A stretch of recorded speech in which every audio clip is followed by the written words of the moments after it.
Obviously disappointing. You know, got to give credit to those guys. Did a good job. They got some good players and coaches over there.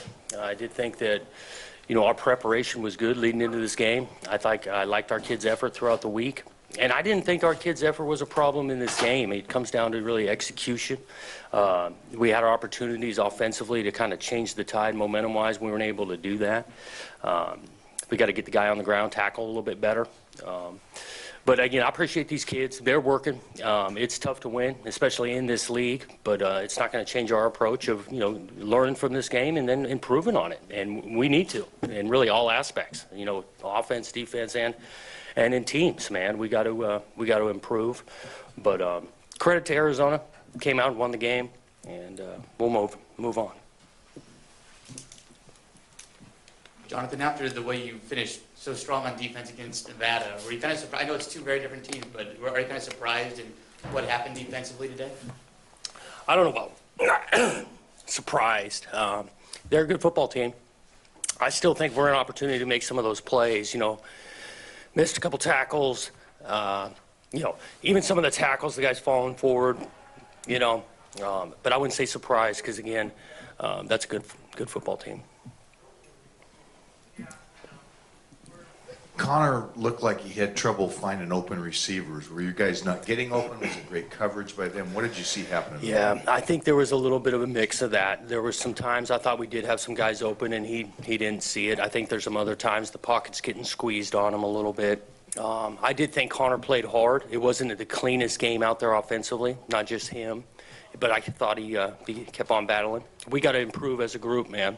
The thing I think about that is, like, we've played 4 games now. You know, coming in the season, people didn't know, okay, what is this offense going to look like? Well, now we got 4 games of tape, and so we got to continue to evolve and improve as we go. How do you keep this team that was close last week? How do you keep their morale up after a really tough game?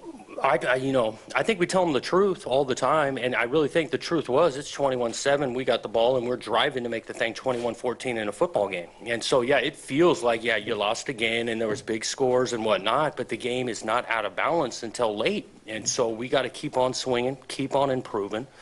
And that's been the message, and it's been pretty consistent. And I'll say our guys' effort's been pretty consistent.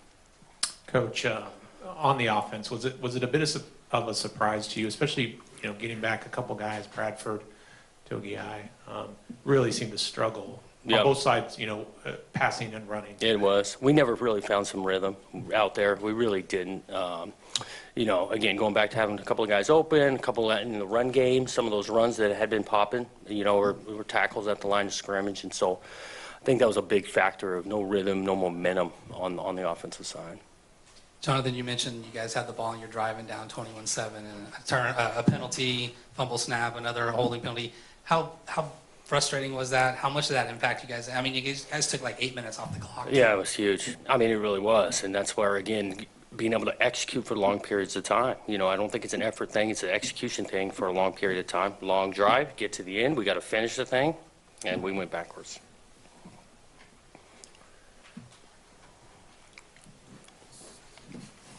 Again, Jonathan, you mentioned how execution was really the ultimate killer on both sides of the ball. Again, defensively, it seemed like the D-line was getting pushed around pretty good. It seemed like the Arizona O-line was able to move them around. Is that an execution thing, or are you talking about tackling? What would be a little more specific? Well, I think a little bit of the D-line's got a particular gap, and they got to cover up that gap, and there's other guys out there that feel like linebackers, outside backers, and so that's something. As much as, again, this defensive effort, we're around this thing. They only scored 14 points at half, and they moved the ball pretty good. We were able to create a couple of stops. Even in the third quarter, you know, they go down and get a score, but it's 21-7, we're moving. At some point, it was going to be a breaking point, and that's where they popped a couple of late runs in the game. Yes. Taylor, I think, had close to 300 yards. How good a running back is he? He's a good player. I mean, and especially his unique size to be able to, like, sneak in there and put his foot in the ground. He's physical he's not just a tiny kid out there. He's put together. He's a good player. Like I said, they got some good players.